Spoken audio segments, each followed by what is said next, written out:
you guys, we have our new Oh, poster. Let's talk about that. Too bad our camera's not better to show it off. Our camera's great. Okay. Yes. This is, like, seriously, I'm obsessed with how incredible this turned out. Again, shout out to Rania Elkada for doing the graphics and making our new logo. And again, yes, we have an Instagram. You guys should absolutely go check it out. I posted more of her artwork as well. She, like, threw the logo on a popsicle. That was insane. Yeah, you can see our logo on a billboard on the street. Yeah, it's really cool. It's real. It's at McDowell and I don't know. Middle of nowhere, where it's like the res. Yeah, it's at the Salt Lake River. Oh my good luck. I found Did you know there's otters there? In the Salt Lake River? I'm going to give us a recap of what we talked about, and I'm going to see how fast I can go in it. So you guys, hopefully you guys watched the last 2 episodes, because you guys might be lost. Okay, recap.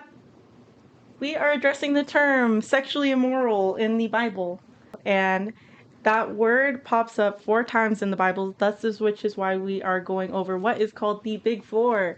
Yeah, which comprises of all the 4 books of the Bible that have the word or have the phrase sexually immoral in it, which includes Leviticus, Romans, 1 Corinthians, and 1 Timothy. These are the biggest vernacular obstacle that queer Christians run into when reading the Bible. And we are going through it as if you were starting from the New Testament and reading through the Bible. That's why we talked about Romans last 2 episodes. And when we talked about Romans, we challenged you guys actually to dive deeper than the superficial level of reading the Bible, which is how we ended up talking about Paul and Paul, recap on Paul. That was a good story. Yeah, it was. You guys should go back and listen. Oh, yeah. Okay, Paul, he's essentially a Christian-killing Pharisee. Yeah, Christian-killing Pharisee turned evangelistic disciple after being blinded by Jesus. Oh, yeah. Yeah, I think that's a good summary. I can't see. Not for real. And then, I can see. And then, I can see clearly now. I'm like, the dust is gone. Jesus is gone. Oh my god, my scales are gone. Thanks, Benedict. Thanks, Jesus. If you don't get that reference, listen to the last episode. Very true. Okay. Anyway, we learned that Paul, he was also a major contributor to the New Testament, and I verified how many books he wrote of the New Testament. There's 27 books of the New Testament, and he wrote, it's debated whether 13 or 14, because there's like, we'll go into that later with 1 Timothy. Yeah, but he wrote a lot. He was going out and he was discipling and ministering in his real life after he came to Jesus. And while he was doing that, he was also writing letters to churches. Letters was a huge part of the media that people used to get information to other people. So letters, big thing. I wonder how the mail worked back then without stamps. Pigeon? Back then. Just throw the pigeon as far as you could. I need you to go. It's like the desert. I don't know why I'm here. I'm a pigeon. Yeah, what would it... We domesticated... I have a lot to say about pigeons, but I won't get into it. You want to do an episode on pigeons? I'll do an episode on pigeons and sea otters. Also, you guys ate up Carrington's biology TikTok. Absolutely not. What the heck? Like, why? It was 7 minutes long. Even I wouldn't watch a video that long, so you guys are weirdos.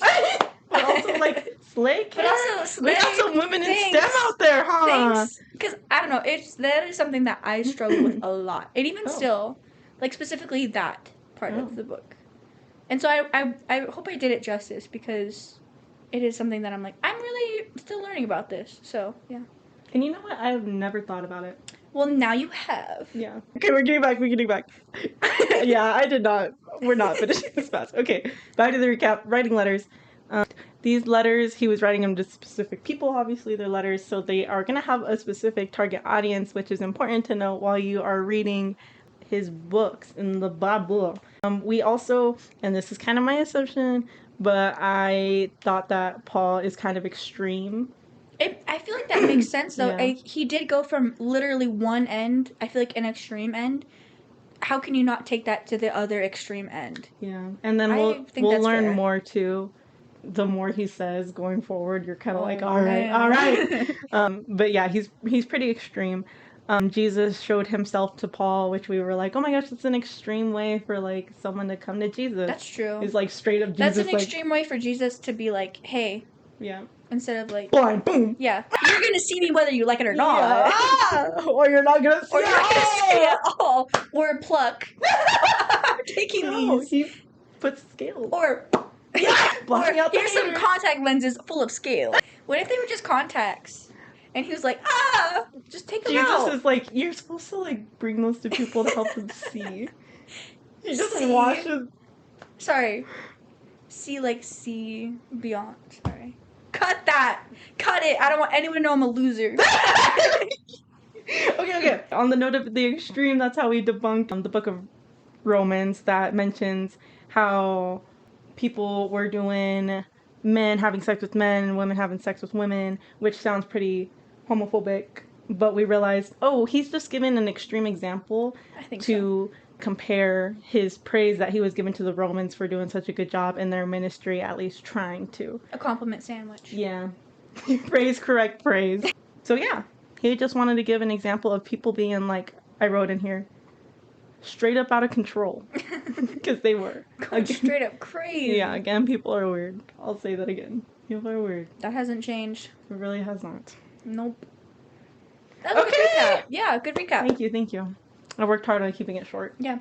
Still go back and watch the episodes if you haven't, though. That is way more fun than just listening to this. Yeah, and they're kind of long, but I think everything in there is warranted. Yeah. Okay. Right. So now we got Romans crossed off the board out of the big four, right? So when you're reading through the Bible, you get the Romans, you're like, all right, cool, I debunked that. Like, Paul is like giving contrasting examples and illustrations of an extreme time when homosexuality was not like a nice loving thing. It was just like it was considered like lust, like they were like, let's honestly, just make out. Wasn't like any kind of sex out of marriage was just considered like lust, right?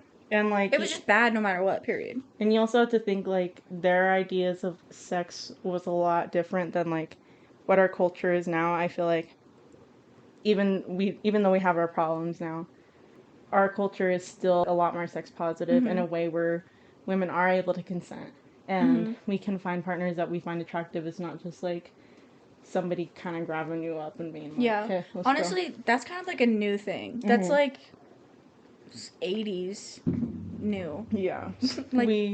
I think honestly for me, I don't consider that until like 2014 new, because I think Tinder really changed the culture of hookup like culture. Yeah, that's true. But that's his point. Because let's learn about what sex looked like back in the day. Slay. Specifically Sexy. In the Greco-Roman world. Because guess where we're at now? Greece. Yes! I was right. I know, I was like...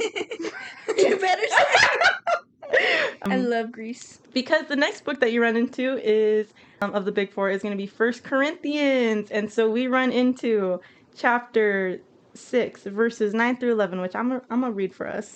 Okay, prepare your hearts, because it's going to get a little Or do you not know that wrongdoers will not inherit the kingdom of God?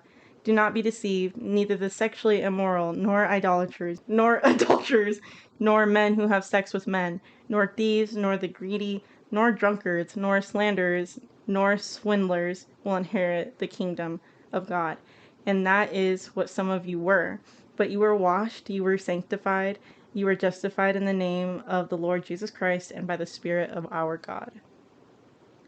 Oh, my God. Okay, great. Well, okay, I have a thought already. Okay, let me hear. It says, you've been washed clean. That's obviously Jesus dying on the cross, right? It like wipes clean of our sins. So then, I guess I don't have a specific thought. I just think it's interesting that it brought up that, because it's like, well then great. I mean, that doesn't mean like continue to be a drunkard, continue to be, but it's also like, you are forgiven of that. Yes, but it's also, that's where the controversy comes in, because being gay is it's like considered a sin. It's for your whole life. Well, like, if you're gay, like, you would have to remain celibate, and technically, if you were washed clean, you say, okay, Jesus, like, thanks for erasing my sin. And then if you're saying, cool, I'm washed clean now, that would mean... You stop. And so that's also a huge problem with the quote-unquote sin of homosexuality. It's not something that you can necessarily stop. It's like this forever trap because you're not going to get cured. Yeah, it was considered a disease for a long time. But now it's not. Yes. And I think it's a very interesting sin. It's one that's inescapable, essentially, compared to some other sins where you can just, like, kind of stop. Like, it's a physical thing, maybe, or whatever. Homosexuality, it's an innate part of you. Yeah. So, I know that I think there's a lot of people, though, that still definitely believe it's a choice. It's not. My response to you is one that's overly used. Why do you choose to be straight? Oh. Why are people just choose to be gay? Like, if you could choose to be gay, just choose, or like, you know. Yeah. If I could choose to be straight, I fucking would. Yeah, I would. Are you kidding me? It would be so much easier. I would. It would make my life so much easier. Now what? Okay. So we're talking about Corinth. Corinth. Yes, that's where we were at. Because we're talking about 1 Corinthians chapter 6, verses 9 through 11. And so now we're in the book of Corinth, which these are letters that Paul wrote to the Corinthians. In order to understand this book, now this is, I think it's interesting because if you're kind of more on that, like, and I don't mean to say this in a bad way, but like superficial, kind of just kind of feel, sorry. It's like 1 Corinthians, you're like, oh my gosh, love is patient, love is kind, and I'm like, okay, yeah, 1 Corinthians. And then you start, if you really deep dive into what was happening in Corinthians and what Paul was writing about, you're like, oh, like it's really ugly. So, well, let's deep dive then. Let's get into it. So, Corinth, the city of Corinth, it's in Greece. Okay, so we're in the Greece area. And it definitely is like, imagine Hercules, but a little bit in the future of Hercules. So it's starting. Meet the Robinsons, Greece. What? You said futuristic. I was like, how? Hercules, but advanced? There's flying cars in ancient Greece. I'm like, don't you know? We took a very big step back. Let's deep dive. Okay. Actually, pause. Okay. Hercules a couple years later. Okay. Like, I think 100 years later. Okay. After that. So what's happening is Corinth has turned into this epicenter. It's very popular among tourists. Or I would say travelers, quote unquote. Yeah. There's all different types of people there. The main prevalent type of people there right now are Greeks, Romans, and Orientals. And then you have the random travelers that kind of come in and out. So at this time, Greek and Roman culture is very mashed together. So what happened is the Romans actually tried to take over Greece. Oh yeah. They didn't do well. So now they're just kind of like, oh, they lost and now they're in Greece. And so what happened was their culture is mishmashed. And now you get this new kind of cultural mash that's actually labeled by historians as Greco-Roman. Oh yeah. So some of what was happening that Paul wrote about in the book of Romans influences or is seen in Corinthians. It is going to vary just a little bit because of location and just the prevalence of cultures, but we're going to see some similarities, especially like how we talked about when you were referencing homosexuality. When talking to the Romans, they're going to think about it in what was prevalent to them at the time, which was a very scary kind of homosexuality, which again we'll go into. So you got this big melting pot going on. I also made a note that Corinth is kind of like New York and Times Square. Slay. Oh, Times Square is different than just New York. And also, this is gonna sound really bad. Say it. But I'm getting like hyper liberal left. So let me tell you why. Yeah, for real. Because septum piercing. So at the time, my type. Oh my no. God. What? No, that's all I had to say. Just a joke. So the reason I say that is because there's a couple influences at this time when Paul's writing to the Corinthians. There is no aristocrat status or group of people established at this time. Why not? I have no idea. Huh. Is it because you said earlier it was kind of like a time where the Romans tried to take over and it like just didn't work. Is it kind of because it was like post-war maybe?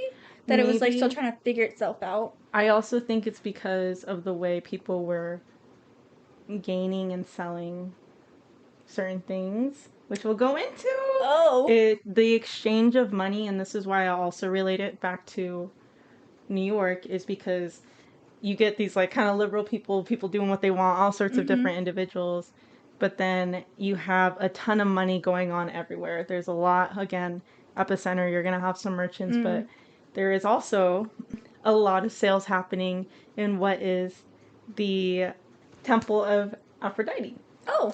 Which we'll get into in a second because I totally skipped over a ton of stuff that is important. Oh. Okay. So there's an absence of established aristocracy. Aristocracy? Anyway. Aristocracy? There's a absence of a high elite. Hierarchy? Wait, what? Like a... Like in... Wait. Like of a... I thought I had it. The first class elite. Oh, like in a... Yeah. Like parties. Like, yes. There is an absence of those people. So because of that, a lot of people felt entitled. And a lot of people were very intolerant to authority because everyone's kind of on the same plane. They're like, who are you to tell me what to do?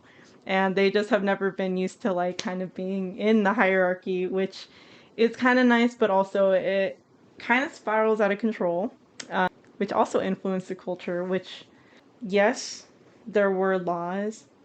I do want to clarify that. And mind you, Romans were actually big on creating like laws, and they had in history we learn about how they established a lot of things that we currently use today. Roads. The roads were the best. I was thinking more about like political science. Oh, right.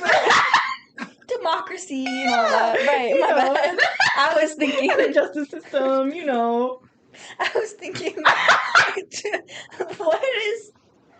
what's the phrase that we use now for it? Like roads and construction in policy or in politics today. Cut this out until I figure out the word. Okay, I'm sorry. Anyway. So they made the best roads, you guys.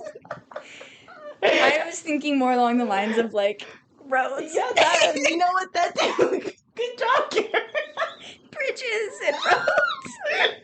Aqueducts. Aqueducts for the Greeks, weren't they? I don't know. I should let me spiral. I just feel like you take over the engineering. I'm an architect. My lane. I'm an architect. They had the best roads. Their buildings were so big. They had coliseums. Their coliseums were the shit. You're like, I'm an expert on Roman architecture. They have big roads. In the early AD, like 300 AD. Okay. Oh my god. Okay, sorry. My bad. They had really great things that we still use today. Yeah. Which also included practices of law. And I've noted, is that Romans were actually the first people to be discovered to have the prevalence of law against rape. Oh. Yeah, so they were... Yeah, and it's quite interesting because you learn about like their sexual practices, but yet they still were trying to protect people against rape because they were like, no, don't do that. Yeah. However, it wasn't the best. It was still against women. I mean, think about how good it is today. Like, how good could it have been back then? Yeah. So yeah, these Romans, they did have laws, yes, that they abided by. But again, I use the example of the Romans having the law against rape. Right. And how it kind of sucked for women, because I also wanted to use that to kind of glide into the fact that the men were super chauvinistic, I should say. And what does that mean? Essentially, macho man. Yeah, they were super big on like, well, I'm the best. Yeah. Like, look. Is that where we get chivalry? Chauvinistic? That's a cool word. That's for me to look up later. But yeah, so they were super chauvinistic. Women, while there was like an essence of them having freedom, there was also to men, they were only good for having kids and raising families. This also leads into the talk of the prevalence of different religions. So you have this big melting pot, right? Again, you think of New York, but like Hercules version. And you have all these different people bringing in different beliefs. However, you're still established in this Greco-Roman culture where paganism, which is like the Greek gods and goddesses and yada yada, was still established and still a very prevalent part. And people were practicing those pagan rituals regularly, which is a big part of why Corinth was so popular. And that leads us into our Temple of Aphrodite. Slay! Actually, I'm not going to say something that maybe I shouldn't, but I really like the idea of, like, paganism. I think it's kind of dope. Like, I'm a Greek mythology kid at heart. I think that's so dope. I know a person that practices paganism now. Yeah. She's really honestly, smart. all religions, like, the first religion was, like, paganism in a way. Like, look at the moon. That's cool, right? Well, then in the book of Enoch, it does say, like, God put certain people in charge of certain things. And it reflects very closely to like, paganism. Like Greek mythology and Roman? Yeah, like they do Apollo, have someone that rises Artemis. the sun. Yeah. And they have someone that, like, cranks up the moon or whatever. Cool. Yeah. And I'm like, interesting. I really have to read that book. I'm going to say that till this podcast ends, and I'll never read it. Yeah. The end of the podcast will actually just be an audiobook of you reading the book of Enoch. Well, you're going to have a field day on this one, because there's also not just the Temple of Aphrodite. Artemis? She's my fave. Well, who else? I wrote a note on that. The Temple of Care Bears! We didn't really introduce this pod, by the way. You know who we are. Hey. Hey. Dang, maybe I should have reread this before I... That's fine. Artemis. Oh my gosh, that's what we were talking about. Yes! So what's... I was right! Well, Aphrodite and Artemis are essentially the same. They're buds. Are they, though? Are they, though? I don't know if they're buds. I like them both, because one's the goddess of love, but one is the goddess of the hunt. That's not... Well, what I read and what I studied is that they are practically the same within different religions. So Aphrodite was for, like, the Greeks, while Artemis was for the Oriental Phoenician cult of Astarte. I don't know. So essentially they're the same person. Really? At this time, probably more so. Because, mind you, also, again, the big melting pot, and it's not like you had a phone to, like, look it up. Oh, okay. And so these Orientals and Greeks are like, yeah. Well, I was gonna say, in my mind, they're almost the opposite, at least in Greek culture. Oh. Artemis is, like, celibate. She's, like, she only has, like, virgin maidens that, like, are part of her. You know, this is very interesting, because that is not what these people believe. Oh, so someone lied to me while I was 12 years old. Someone lied to me about Greek culture. Okay. I love learning. So, what's happening is we have these temples of Aphrodite, which is like, okay, in my religion, I worship the goddess Aphrodite or whatever. Well, what historians classify these religions as now is actually a cult. And so we have a couple things going on here. Also, mind you, this isn't like the only cult practice happening within Greece. There's also the Isis cult, which actually people did not like, but women loved, because apparently it gave independence to women. Yeah, I can see why people didn't like that. Yeah, especially those chauvinistic men in Greece. Yeah, how dare you have thoughts. Yeah, so, but it does explain some of their practices by classifying what was happening in these religions as cults. So, the reason I keep bringing up Aphrodite, though, is because she was kind of like the main religion at the time, because people loved it. So, okay, guys, this is where it's going to get a little crazy. So, there's the Temple of Aphrodite, which is a famous temple on the summit of Corinth. So, what this was, it was like this big temple for her, which by the time Paul came around and when he's writing these letters, it was already like it crumbled down. Yeah. Aww. But people were still keeping it alive. And let me give you a little insight on what the Temple of Aphrodite was going on and what the crumbles look like. Oh, slay. So, when you walk in, you're going to go up and you're probably going to be greeted by a lady. And she's going to say, I'm a servant of Aphrodite and I'm a priest. Oh. Yeah. And a priestess. Yes. And they're like, okay, slay. And you're going to get led back in and into the temple. And then you're going to see a bunch of clay body parts. This is getting scarier. And it doesn't get scary, it gets weird. But, so you're going to see a bunch of hanging body parts. And you're like, okay. Well, out of clay? Out of clay. Okay. Out of clay. It's not like real body. People had made these moldings. It's like everywhere around. People use that as like their worship offering in a way. Was it like, because she was also probably like the goddess of fertility at the moment, like Venus. So that maybe makes sense. In my art history brain. Sorry. Yeah, with your art history. My degree in art history. Your doctorate. I'm a PhD student right now at ASU. Oh. I'm getting my degree online at ASU. Oh. I'm just kidding. Okay. No.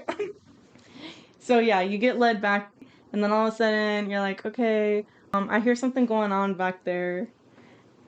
Then you turn around and there's two people just going at it. Hey, yo! And then the priest is like, or the priestess, sorry. She says, she says, okay, like, let's get into worship. Okay, give me money. What?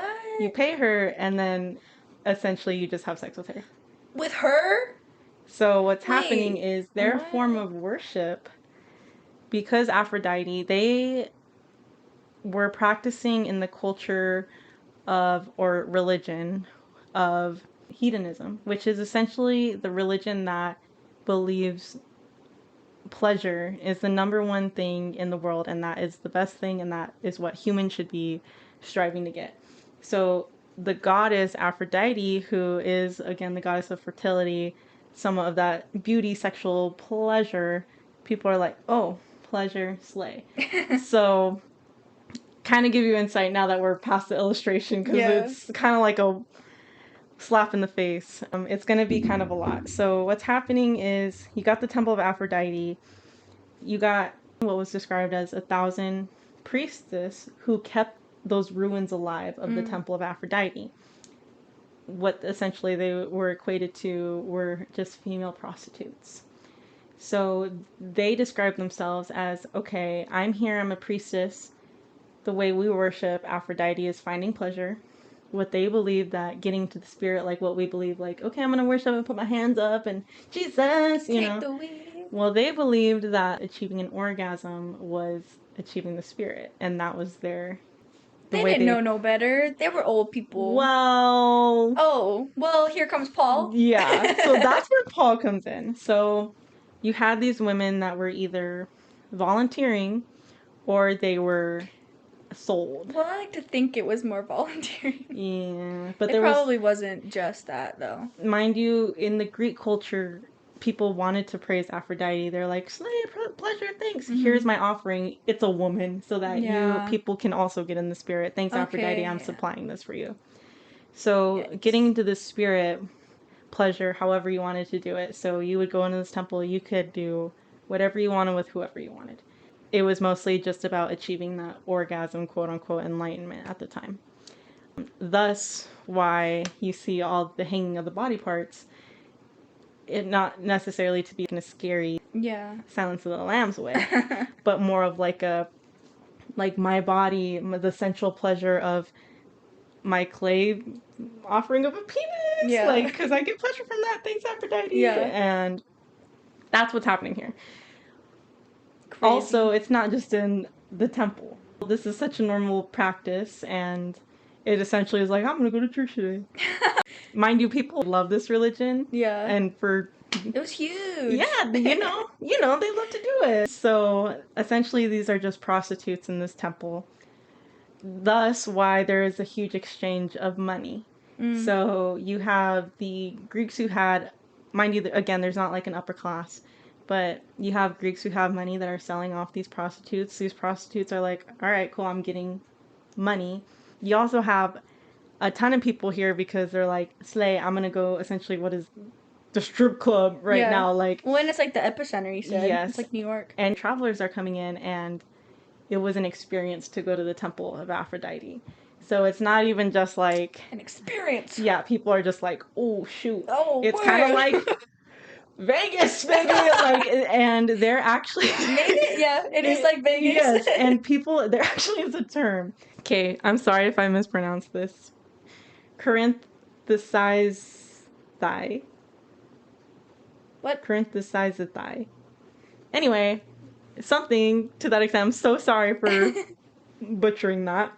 But the translation, that's a Greek phrase, would be to live like a Corinthian. Oh. And that is essentially like, what happened to Vegas stays in Vegas, because that literally implied like, all right, be drunk and immoral. Go crazy, go ham. It was a party city. Yeah, so people are like, yeah! And this is why the city is jam-packed. People love it. They're like, Slay, I'm gonna come in! You have essentially the celebration of sex happening. And people are trying to achieve pleasure. We actually had a quote, again, another quote just to kind of give everyone insight of how open they were about their sexuality at this time and how important it was, where we have Diogenes? Oh. Anyway, there was a great philosopher, Diogenes. I'm so sorry. I'm butchering this name right now. I'm butchering a lot of names. I don't mean to be disrespectful. Greek is hard. Yeah, sorry. But essentially, he was like this great philosopher. He made a statement one time to the city, and he was like, saying whatever he was saying.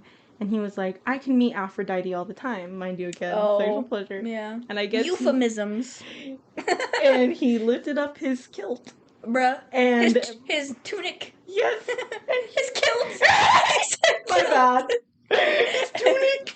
And he made the motion of masturbating. Jacking off. Yeah, and he was like, see, I can achieve pleasure and meet Aphrodite at any time. What a crazy thing to do in front of a city of people. Yeah, and they were just like, oh, yeah. They were down for it? Yeah, okay. They're like, yeah, Diogenes! Yeah, and that's why I'm like, that's maybe crazy. A little bit more than Las Vegas, because even now, again, today, I feel like it's kind of, yes, there's bad things happening and bad people, but... not much of that. Yeah, it's not like you're gonna see some guy... Well, you know. But also... Mill Ave is crazy. Yeah. ASU. Sorry. I don't know, but like... I think today it's a little bit more controlled, because this is like, it is rampant, and so... Yeah, and like, that was like a great philosopher of the time? Yes. That probably wouldn't So think about your professor. Yeah. Like, if we're on the ASU campus, let's bring it back to that. Your professor won't be doing that. Yeah, and he's like, hey guys! The frat boys at Kappa Kappa Kappa are. Yeah. So there's just a lot, and mind you, again, they're not picking their partners in a way of like, oh, like, let's achieve pleasure together. Yeah, marriage. Yeah, it's like... let's get on. We gotta meet Aphrodite. Yeah, it doesn't matter who they are. So that's where we're seeing homosexuality come up. Also, again, achieving pleasure. Now we're starting to get into where we hear the controversy of the Greek translation of what it means men who slept with men. There's a couple different translations where we took the Greek and people are like, okay, they meant pedophilia. It's saying men who sleep with boys. It's this and that. So let me bring light to the situation. I don't have the terms. I'm so sorry. But I'm going to bring light to the situation, which I think is the least. Enlighten me. Yes. Okay. So we have chauvinistic men. Women are considered property. They're also so low on the totem pole, and men are so high up that men were like, you guys suck at sex. Oh. Yeah. And so that is then where we started to see men having sex with little boys. Because they were saying, because they're boys, they're going to give me better pleasure than what you could as a woman. Was it because they weren't, like, fully developed men that it was kind of like the illusion of women? I don't think so. It was just patriarchal chauvinist. That's...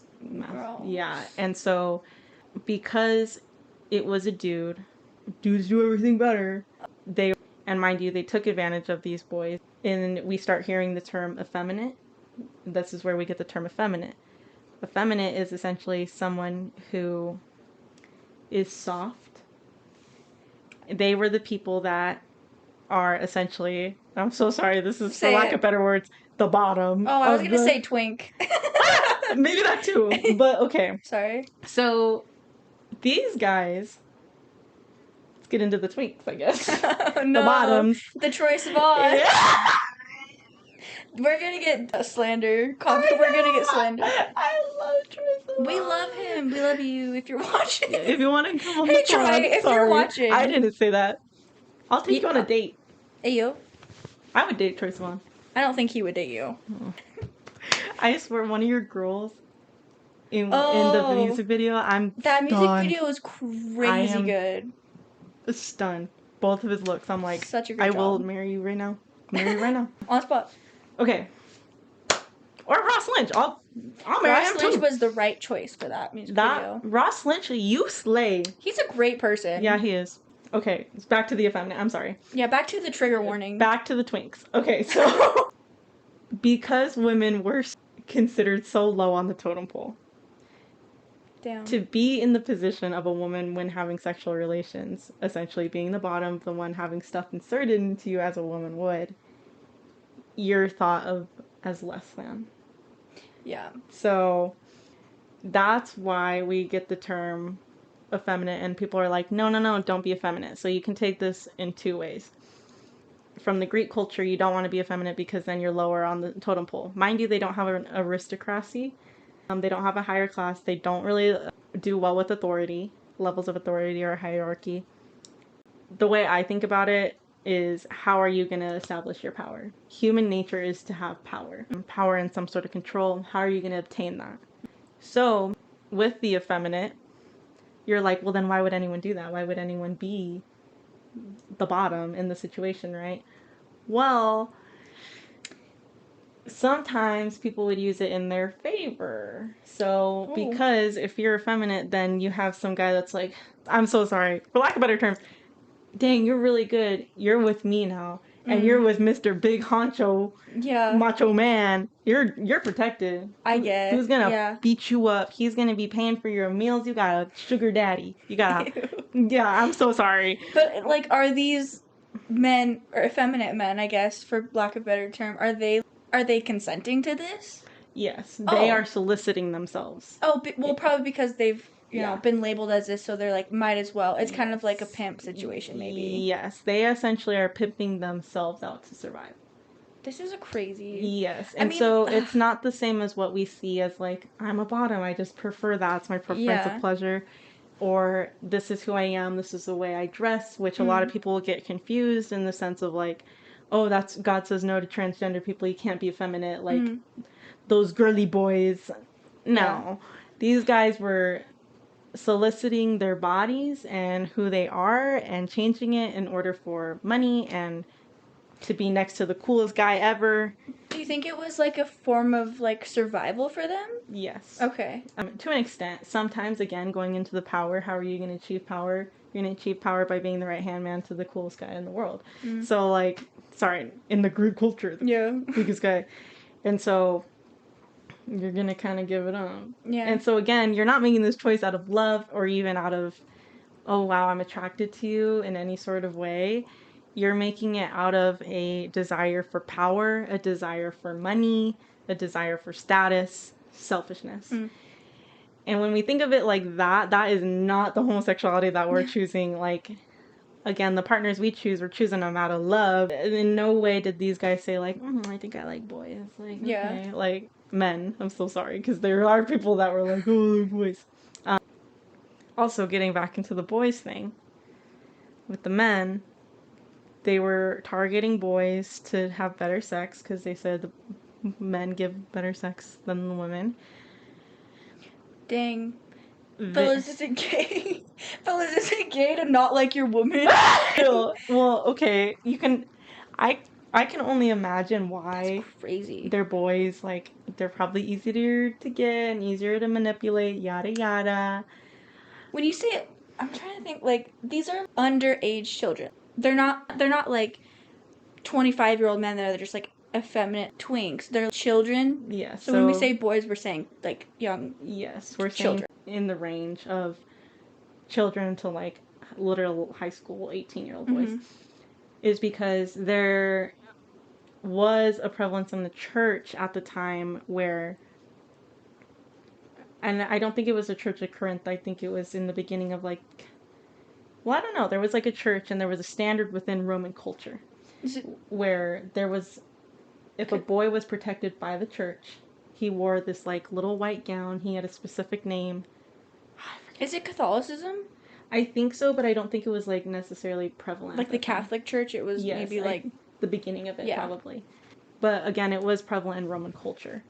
And so these boys were taken and they were protected by the church. They would wear this white gown. And if they wore that white gown, no one could touch them. They had to be a virgin for the church. And there was a Roman law that if you got with these boys who were protected by the church and wore these white gowns, you literally go to jail. It was that sanctified. But if they weren't wearing that white gown, or if they are a boy that's not protected by the church, it doesn't matter. Oh. And then it was also very common practice for teachers and professors to be with their pupils, which are gonna be boys at the time. Yeah, because women can't think. Yes. Also, in terms of the women, some women are trying to gain independence because we have like the ISIS cult where it's cool, like, yeah, women have authority. This goddess is dope. Yeah, okay. And some churches actually had women in places of power. A priestess in the church of Aphrodite. Yes, but also in other places, which was controversial at the time, obviously. But it's interesting because this Bible, when it was talking about the theology of it, scholars were like, yeah, it's wrong. Women were unrightly in these places in the church. But I kind of was like, is that a little patriarchy? Yeah. It seems like this has been going on for decades. Yeah, but I was like, that's a little suspicious. Decades. But also these women were like, no. Yeah. Like, I'm staying here. So I'm like, okay, I kind of get it. We've been fighting for literally thousands of years. I know. Guys, come on. And if you guys can't tell, these boys are sickos. But I cannot also say, like, I can't say that the women weren't doing the same thing with the women. Because, again, sexual pleasure. And if women are like, we don't need men, we have our independence. Sappho. Yeah. But also, like, let's show them. I think that's doper than what the guys are doing. That's cooler than what the men are doing right now. There was no evidence of women doing like that to pedophilia. Little girls. Yeah. And also, it's a scientific fact that pedophilia, there's only a slight 1% chance that women are pedophiles. That's crazy. Yeah. I guess it's just like a male thing. I don't know. They just found a study and they were like, it's so odd to see like a pedophile woman. I think it's the motherly instinct. Probably. Nature's interesting. I'm like, that's your realm. That's biology. Okay. So you have that going on. Again, pleasure. You're probably going to see a guy and a girl too. Like, don't get me wrong, that's still happening. Yeah. And I can't say that there wasn't like the rape of little girls as well. It's crazy how that is like, I feel like that's, men still are like, I want to date an 18-year-old. It's crazy that is like, has been like a thing for like, since humans have been around. Mm-hmm. Feels like. Yeah. That's so weird. I don't know. I can't say it's weird, but like, looking back at that culture, it seems weird now, but I'm sure it was like, it's just the way it is. Yeah. But it's so weird that's like, it's still a thing. Yeah. Like, come on, back guys. then. I don't know. No. Blech. Yeah, no. I don't know. So, in terms of what we're describing as homosexuality today versus back then. Yeah. Remember we had kind of a debate about why I say in modern Christianity, why homosexuality is okay? Because when I reference past Christianity, I'm referencing like this kind of stuff and this kind of homosexuality, which I'm like, no! So wait, this was kind of also still Roman Greco, right? So, or it was like, it wasn't necessarily the Christian church. Or it probably just became... This is where Paul comes in! Okay, so you have... good! Because you have this happening. Jesus, 4 to 7 years later, or probably 7 most likely. Paul's starting to like travel out and do his ministry. He doesn't go to the Romans. He skips over to go to Corinth because he's like, we gotta take care of these guys first. Yeah, because it's going brazy. Again, mind you, it's not just the sex stuff. It's literally like people are just like, I'm the coolest. No, you're not. Like murder in the streets. Like, there's just so much craziness. Just murder on the dance floor every day. Yeah, it's murder. Yeah. It's not slay, guys. You guys, this is not slay. Stop. Yeah. So then you'll stop. So where Paul comes in is because in this mixing pot, Christians are starting to arise. However it happened, whether word of mouth, whether letters, yada yada, pigeons. Yeah, the travelers coming in, you're starting to have some Christians. So what happens is they're born again and they're, became a Christian, got baptized, blah, blah, blah. Okay. But then they're still in this area, in this environment where this is still happening. And they're like, I'm a Christian, but I'm going to still go do my time worshiping Aphrodite really quick. We're only in Corinth once. Yeah, so even though we live here. So oh no. What Paul was coming to do, and remember how each group of letters that he writes has its specific intention. Each author of the New Testament has their specific intention, with the overall goal, though, of worshiping God with all your heart, with all your soul, with all your might. Okay. So these new Christians are still doing this like back and forth. Paul came over and wrote these letters to essentially say, hey, if you're going to be a Christian, you need to be a Christian all the way. Yeah. And there's so many problems with you practicing paganism. To begin with. Yes, which is just like... That's rule number 1. Yeah, don't worship any other god. Yeah. And then 2, that's brazy. Like y'all going ham out there. Yeah, like, men who sleep with men, like, I know why y'all sleeping with men, because you guys are doing it just to... I'm so sorry. Get your willies wet, and because you think you can finish better, and then you're doing it with boys who are innocent. Yeah. That's gross. You are supposed to protect kids. It's a power dynamic. Yes, you guys are doing it, for power. You guys are doing it out of gluttony. You guys are doing it out of lust. You guys are doing it out of selfishness, for your sensuality, for whatever social status you want to get. It is all the worldly things. It is all the things that will only pertain to your status on the earth. When you get up to heaven, none of that's going to come up with you, which we are taught to abandon the things that are only going to benefit us on the earth, to strive to achieve the things on this earth that we can bring into heaven with us, which is like the love and the nice relationships that you bear. You ain't bearing no nice relationships when you're just like out here raping people. I can tell something's up with this relationship. Yeah, or like, I don't love this guy, but I let him do stuff to me because I think he's cool. Yeah, he has lots of money and power. Yeah. And that means I'll have lots of money and power. Yeah, so you can do what you want. But also, I'm a child. Yeah, so it's like... gosh. Or like, if you're a professor, you're just taking advantage of your pupils at that point. Like, that's bad. Like, there's a lot of manipulation in that. Even with the women, I can say this for the women too, like, fighting for a position of power, especially in a church dynamic, trying to hold that for your own, whatever derogative. You're not doing it for God, or I guess you're not even doing it for God, which is the Christian God, his name is Yahweh. You're not even doing it for him. You're doing it for Aphrodite, which again, you're not supposed to do. Yeah. Cut that out. Like, everything that they're doing is out of selfishness. So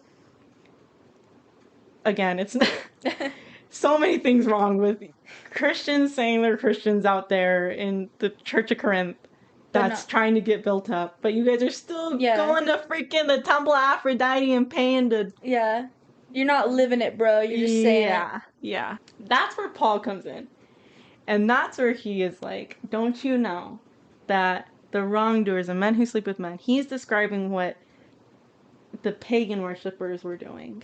And even with the drunkenness, like we said it was like Vegas. There's still also that other stuff going on. Yeah. You're so drunk, I don't even know what I'm doing. Like, I have a question about, I guess, Vegas. Or I guess, like, I don't know.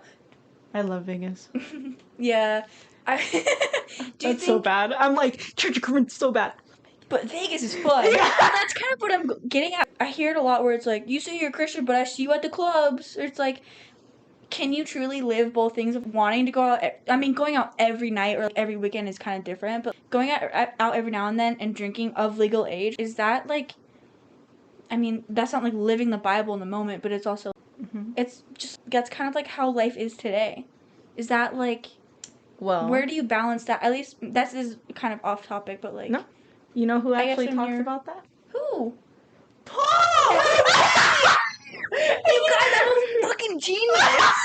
I'm thinking like Paul would. Oh my god, give me a book. I need some notes. Hold on, I have like, something to the write down. Bible? I have something to write. No, I'm adding my own book. Oh. I need something. That was slander. I'm sorry. No, that's crazy. Yeah, So he had the same thought of like, where do you balance that? Where it's like, it's not like you don't have to like live like a monk. Well, yes. what was happening, and the reason he talks about this is because, go back to Romans, like we just passed, in Romans 14, which he really hits the target goal of what he was trying to communicate with the Romans. Remember, we talked about it in our previous episodes, where they were debating on what is the right ritual practice to honor God. And it was causing such a divide and clash that the church was not moving anywhere. There was just too much division when we're all supposed to be one body. And essentially, Paul says, to each their own. And he says only God can judge. And what the deciding factor on what the Church of Romans was battling with and what you're saying, what's the balance, is it's between you and God. That's crazy. I like that answer. I honestly, that's the answer that I think. Before I even knew what was going on, what he was saying in these letters. That's crazy. Yeah. There's a lot of topics that get debated, which Paul tells us Evolution. Don't debate. Yeah. He says whatever's right with that person and God, that's between them. And Paul in Romans chapter 14, I highly encourage you to read it. It took me actually a couple of years to understand it because, first of all, I read it when I was like 11. So I was like, crazy. what the frick? What is going on? Because he like literally talks about eating. And at first I was like, okay, don't judge people, cool. Because he was like, don't be mad if that guy eats meat and tomatoes and grapes. But you only eat tomatoes and grapes and not meat. Don't be mad at them for not being a vegetarian while you're a vegetarian. Oh. And at first it's like I was those like, vegans. Yeah, and I was like, okay, yeah, cool, don't judge. Like, I get it. Yeah. But then going into context. Oh. Yeah, he was talking about stop judging people on their ritual practices between you, them and God. What you need to worry about is building that person up to get closer to God in a way that's constructive, in a way that's truthful, but Paul explicitly says, do not create an obstacle for your brother or sister to have the relationship with the Lord. Slay. So, for those of us also debating sexuality, this is a huge point which I actually want to do a complete episode on. But if someone's saying, like, you get me, for example, and you're saying, hey, being gay has helped me to come closer to God. I love God more than ever. And I'm like, I'm so close. Yeah. And then you don't believe that, and that's what your choice is. Paul is essentially saying that because you have to step over this homosexuality box to get to God. Yes. But you're and like, then no. I'm like, and you're then like, I thought I was already yeah, there. and then now I don't believe in God. Yeah. Look what you did. Like, I'm so Look sorry, what but like, you look did. what you did because they had a relationship with God and then you turned them away. That's what we don't want. We don't want to put obstacles. We only want to say, like, how would I approach this if you were the person that opposes me? How would I approach this so that Marissa still keeps her relationship with God? And be like, you know what? If that works for you, that's great. Maybe that's not what I believe, but I support you and I love that you love God. Honestly, I think there probably are a lot of Christian people that are out there that think that way already. I feel like it's becoming a smaller population of people that are truly straight up homophobic. I know they're still out there. I haven't run into many of them that are like straight up, you're going to hell and here's why. I think people are like that towards themselves mostly at this point. I think you're right. I don't think the internalized Yes. homophobia specifically, they're internalizing that for themselves of like a roadblock. Don't get me wrong. Wait. There's still homophobes out there. I'm so sorry. That is true. I just didn't want to there like are make people anyone that are feel, saying this is an obstacle for you to pass in order to get to God. Yeah. That's fucked up. Yeah. Don't do that. But yes, internalized homophobia. It's more that. Yes, because when I was battling with my sexuality and people were like, oh, I'm gay, but I love God, and I'm like, oh, good for you. But then once I was alone, praying alone, I was like, oh, I'm going to hell. Yeah. Like, I didn't even worry about those guys. I was just worried about myself. And that's dead ass my story. Mm-hmm. I thought that way about other people, but I would never say it out loud because I knew that about myself. So I was like, if I bring it up, they're going to talk about me. Yeah. So I knew not to bring it up, period. Yeah. But, yeah. I knew to just, procrastinate it. Yeah. So, that's, I really fuck with Paul now. Yeah, Paul slays. So, again, extremist. I can see why he wrote half of the New Testament. Yeah, Paul slays. He's saying, like, mind your business. But then at the same time, he's like, okay, mind your business, but do stuff in the truth. You need to decide. We decide that personally because now it's a personal choice of what is good and what is right and what is honoring God and what is not. Which, again, we're supposed to worship God fully with everything we got. That includes our lives. Paul is saying, okay, in order to truly worship, that does not mean going and worshiping pagan God. Yeah. There's just no way it works. Yeah. I think about that with going to the club. I will be the first one to be like, let's go to the club. Yeah. I love the club. It's fun. Love Vegas. Yeah. The slots. I'm not going, though, to like, binge, right? Yeah, like, I'm not trying to get so drunk that I'm gonna hurt somebody or I'm gonna say something. I would say, speak for yourself. I'm trying to get sloshed. But not every night. Yeah, you're not a bad-natured person. You're not gonna make, I'll say it for me and Cara, we're not gonna make bad decisions. Probably not. And we're not those type of people. Now, let's say you're someone that when you get drunk, you get angry and you do hurt people. That's a choice that you have to talk with God and decide, will getting super drunk and then getting angry and punching my friend truly honor God? So while I might be able to do it because I'm like, yeah, I just tell people I love you so much. While we may be like that, this guy over here is like, boom, boom, boom. Yeah, like, that's not good. Fights. So maybe you can't. Let's go back to the dog analogy. For example, yeah. Some dogs are allowed in the house. Some dogs aren't. Now, let me tell you a little story about Mercy Grace. Hey, yo! Mercy Grace. She was not allowed in my sister's room, but she was allowed everywhere else. What was in your sister's room? I don't know, but Mercy peed everywhere. My dog did not like my sister, and I think it's because she had the cat. So it's not that there was a no animals rule. It was the cat. I guess. Mercy had an issue. Mercy had her own issue with the cat that caused her to pee in the room. Yeah, so pee in my sister's room, like, literally all over the place. That's why she has. She would just walk in circle peeing. Yes, it was weird. Oh, I was Mercy. No, it was weird, and that's why my sister is the only room that has hardwood in her. Oh, they had to tear up the carpet. Yes, again, we never specify animals like it's bad or right to go in the room. It's kind of like every animal is different. Yes. Each dog is different. Yeah, make the choice for yourself. Patches can go in the room. She don't pee. The cat, Patches. Yeah. R.I.P. The cat, yeah. Both these animals are dead. Both of these animals are dead. Yeah, by the way, you'll never meet them. Sorry. You'll never meet them. Patches, did not like me.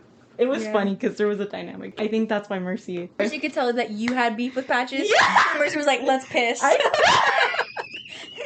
She's like, go piss, girl. Here we go. No, for real. And Mercedes didn't really like Mercy because Mercy was mean to the cat. Because she peed. Oh. In her room. Too. Well, it started out with Mercy. It was so weird. It was like a weird dynamic. Which I was like, weird. You guys don't need a beef, but you guys do. That's a good analogy. Yeah. I like that dog analogy a lot. I think it depends on the dog. Depends on their breed. God makes different breeds for different reasons. He makes humans for different reasons. He equates the body of the church to different parts of the body as a functioning whole. But each thing has their own specific karate, purpose. Chop, leg, kick. Yeah. I know, I'm like, when you bebop. Which is also, it was a huge thing too when Paul made this reference to the body of Christ. We are supposed to use our bodies to honor him and to build up the church, while the people in Corinth were using their bodies to please themselves. Or another idol. Yes. So it was a huge thing when Paul made that. It was like a big statement where they're like, and the people in Corinth were like, bro, are you serious? yeah, For real, we have to stop. Yeah, and these Christians, again, they're like, I love Jesus, I'm a Christian, I'm saved. Aphrodite. Like, they like instantly go, dang, and do their thing. So Paul is telling these Corinthians, what he's saying is, stop doing that. You cannot mix the pagan practices with the Christian practices. It does not work. You're doing too many things outside of what God asks us to do. You're doing too much. Yeah. Damn. And that's what he was getting at. And so, recap, that homosexuality that they were doing it is not the homosexuality that, no matter, I know that there's rumors about what modern day homosexuality looks like. I can guarantee you that that is not what it is anymore. I think that there are issues with pedophilia, and still, yes, we see men having sex with boys and stuff of that nature and rape. I don't think it's a homosexuality issue. I've made a video on this, so if you want to go check it out again. It's a good video. Thank you. I think in order to address that issue, we need to stop looking at the information with the confirmation bias, and I think the argument speaks for itself, where we see a lot of pedophilia happening within the church as well. So please be careful how you use our argument, because there are different ways to debate that. Yeah. But that is not the love that we do it out of. No, you said it, but yeah, I don't think that's a homosexuality thing. I think that's a human thing. Like you said, I mean, like, there's a lot of different animals, river otters, that are, like, that's just, like, their nature to just, like, do gross things. Like, they will, like, rape other otters. They'll rape other male otters. They'll, you know, necrophilia. Like, they're gross. Like, dolphins do that. There's a lot of, I think that's just, like, a nature thing. And humans are animals, if you believe the argument that I believe. But, yeah, I think that's just, like, a human thing that we just need to stop. I don't necessarily think that's a gay thing. Yes. And Paul actually spoke about this. I'm gonna kiss him in the lips. Paul's like, no! He's like, I'm just talking about not doing that. I literally just said stop. Like, it's out of love. But, then turn your cheek. Yeah. We are in Greece. No, that's more Italy. Yeah. Rome. Yeah, they were Greco-Roman. Oh, God. Stupid. Okay. Paul wouldn't understand. He would not. He would be there like, also was, what are you guys talking about? Yeah, there would also not be, like, nice homosexuality out there. He wouldn't be speaking English. I'm trying to read these phrases that I wrote down. Oh, yeah, he's like Corinth. Guy geese? Yeah, he's like, geese? To live like a Corinthian? He would hate it. I know. I like to think about Paul being like here in the room with us, like, what the hell are you guys doing? Extreme. Yeah. Like, that ring light is trash. Get it out. Boom. Your mic's boom. Yeah, I'm like, no, it's big money. Gosh, I would cry. Gosh. Paul, please do not. Paul, if you're here, please leave the disco ball alone. Yeah, do you think you'd be scared of that? I think you'd be scared of a lot more than just the disco ball. I think you'd be scared of us. Number one. Okay. I'm scared of us. No, I get it. Yeah. Why did I say that? I really don't know. We were talking, he talks about, Paul addresses the body, the issue of what is sexual nature. So a lot of people during this time as well were in this idea of like, yeah, pleasure, blah, blah, blah. In this time, people were like, you can't escape the temptations of your body. And so they would give in. And yes, there are temptations of the body. And yes, we do have these biological triggers that make us want to do certain things. But Paul is like, hold on. Yeah. You are not an animal. You are not a slave to your flesh or to your body or the thing that bears you down to this sinful world. Because essentially, our body, as much as it is a temple. You decide what kind of temple it is. Are you going to make it a temple for Aphrodite or are you going to make it a temple for God? How are you going to use your body? He directly spoke against the idea of like, hey, that is not right. Like, which is actually pretty big. Speaking against that during that time where so many people believed it. Yes, it's backed by science to say this is for real. You can't, will biologically get a boner, you know? I'm so sorry. But, like, it's gonna happen if I'm feeling it, you know? And Paul's like, well, you're not a slave to that. Like, control your mind, you sicko. Yeah, and it it's doesn't like, make you feel bad when you do bad things, yeah, guys. like, you can control that. Like, just don't. Make me feel bad. I don't want to hurt someone. Yeah, like, that's a big statement. Yeah. Again, extreme as Paul. But people were doing extreme things. I feel like maybe that he needed to say something as extreme back. True. I maybe mean, that's why. That's it. To me, that's an extreme example of people were doing extreme things. Yes. I guess that's why Jesus sent him out. God was like, you know what? We need a radical out there. What? Boom! Boom! You're blind. You can't see. Boom! Here, eyeballs. Contacts. Contacts. Share those with the world. Okay, you ruined them. Okay. In the holy water. They're just you dip them in the holy water. Yeah, I can see. Jesus, like, no. Yo, those Romans and their signs. They're dailies. You can't to go that. Your contacts are dailies. You can't keep. People will now no longer be able to see for the next 1,000 years. Bro. So I was like, what's that? How did we get here? Okay. So yes, Paul spoke against science, but he actually spoke against that biological factor. And yes, animals do it, but we're not animals.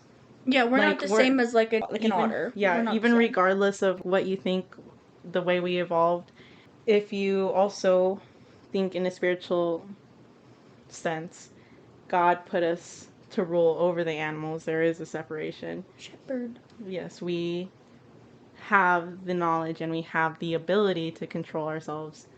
We need to practice self-control. So that's what Paul came over to say, and that's why he said all those crazy things.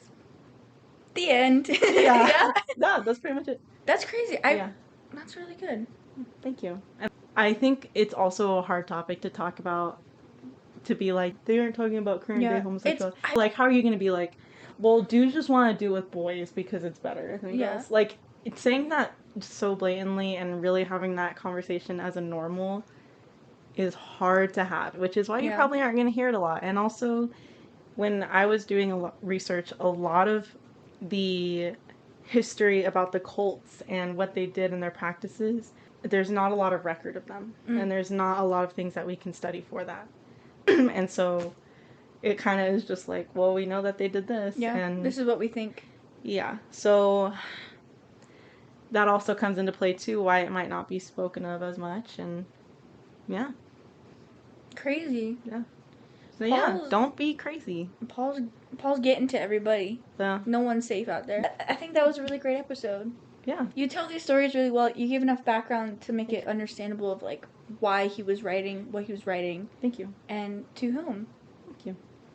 Good research. Sorry that this episode was so messy too. We were having a giggle, but I think it was fine. I think we also needed to lighten it up a little bit. Yeah, this is such a heavy topic. I feel like these are also lots of topics that can be debated forever. Like you said, there's not much straight up factual documentation of everything, so you could debate this in a completely different way till you were blue in the face. Also, while we're here, and I always like to bring this up whenever talking about the topic of pedophilia or rape or these really bad sexual practices, help is out there. And I think that's a huge part of solving this issue and creating peace among the body of churches, which is essentially getting to a place where we're doing the right thing and not hurting people.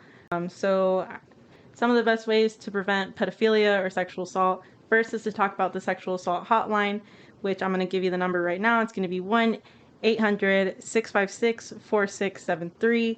I definitely recommend counseling or therapy, finding a safe space, finding a safe person. If you're a parent, having those talks with your kids about what sexual inappropriateness looks like, and also keeping the people around you accountable. Usually the abusers are most likely to be somebody that you are comfortable with and trust. So always hold everyone accountable for whatever behavior or comment is not okay. Don't let it slide. And donate to organizations that help prevent sex trafficking, as well as other organizations that spread awareness about sexual assault and give sex education, because the more educated you are, the more one would be able to be aware and protect oneself from such bad things happening. Yeah, dangerous situations. Yeah. Talk about consent with your kids. Yeah, talk with about your partner too. Yeah, boundaries. That's big. That's a good one. I didn't think about that. Yeah. Just don't be a bad person, you guys. Control yourself. Yeah. Don't expect your partner to always put out. That's not okay. Figure out what sexual practices work for you. Get educated. It's a huge thing. There's a ton of articles online that sometimes seem scary to look up, but it's so good to learn about sex education. Watch some shows. Sex education on Yeah, Netflix. It actually is really educational. I haven't seen it. Is it good? Yes, actually. Add it to the list. Yeah, it actually gives a lot of good, you get to see the scenarios of certain struggles that might feel awkward. And even I was like, oh my gosh, I relate to that. There's LGBT representation too, so I was like, and they decode the mental and the physical issues that people might run into. Also, I recommend the Flow app, whether you're a guy or a girly. What? Yeah. Are you recommending a period app? Yes! Because I use Clue. Oh! I just finished my ovulation. I had such bad cramps. Oh, sorry. You can cut that out. Or, you know what? No, don't cut it out because it's not gross. Mm-hmm. Sorry. Awareness. Yeah, if you're a dude or a girl or them. If you have a period. A they. Well, I think either way. I think if you're someone that has a period. I think if you're someone that track your cycle. Because then it can help you figure out if you have problems going on. Yeah, that's true. If you have a cyst or I need to do that. Endometriosis. Or understand when your partner's cycle is. That's a huge thing. Especially if you're in a girl-on-girl relationship. If y'all are synced, y'all are done for. I'm so sorry. That's tough. But Flow app gives some educational videos. And I say eat those up. They talk about how to help your partner orgasm. They talk about how to help yourself masturbate, which is a topic that is crazy to talk about on a Christian podcast, but decide what is right for you and what will help you do the right thing in terms of God. I think a lot of I don't know why we're talking about this, but I think a lot of the big problems that we have are because we deprave ourselves so long of certain things that I think it's important to not take it to the extreme and then you go to the other extreme. Yes. So I think it's good to have a good balance for yourself and with you and between you and God or you and your partner or whatever. But keeping track and educating yourself. Yeah. And remember, God made sex. Yeah, it's important for He made it to be enjoyable. He understands. And if there's love. Yeah, you just got to make it about him and make sure you're doing the right thing within what God is asking you to do and for your individual life. And you're good. But educate yourself and protect others around you by doing the right thing yourself. Yeah. Cool. Be a good person. Yeah. Hey. Guys, the pod has an Instagram. It has an Instagram. It is called Good Fruit Pod. You can go ahead and find it on Instagram. It is the Instagram specifically just for the podcast. It is no longer simply just mine. We should have done that a while ago. I know. But oh well. I know. But this is a great place if you guys want to message in on that. Again, it is controlled by us, and we're going to be posting on it. Mm-hmm. But this is where you're going to find more of our silly, goofy stuff. This is where you're also going to find some clips of the pod, and we're going to put a direct link to the email on there, so you can just boop, boop, boop, boop, and message, or you can DM in that place. That would be a really great place to message us on. Yeah, we'd probably see it very quickly. Yes. Don't be weird on there. Don't be mean. Don't be weird. That's all I gotta say. Yeah, just don't be mean. Be nice. I will block people. I've said it once. I've said it twice. I will block you. Boom. Yeah. Blocked. Easy. Easy peasy. And you can also reach out to our Gmail at thegoodfruitpod@gmail.com. You can also find us on TikTok, which is the Good Fruit Pod, which I need to update that profile picture as well.